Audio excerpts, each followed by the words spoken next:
Ayo. Mamaya.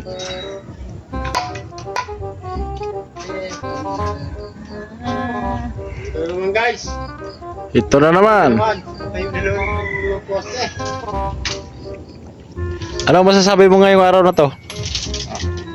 Malaki ang nagawa niyan. Nakatayo na naman tayo ng 5 poste. Kaya sabit mo na lang dyan dyan sa kawayan. Yan, 5 yan. Tapos sa dyan, kahit ulan. Pinuting ko na lang din.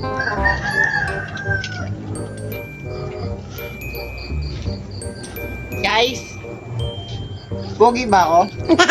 Hindi makita muka, masyadong silaw. Ganyan ako kapogi.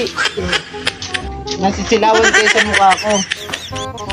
Tapos, Ako lang talaga pogi sa inyong dalawa eh. baka tatapusin ka na namin ngayon. Ako din yan. Tapusin na to? Resbakan mo ha?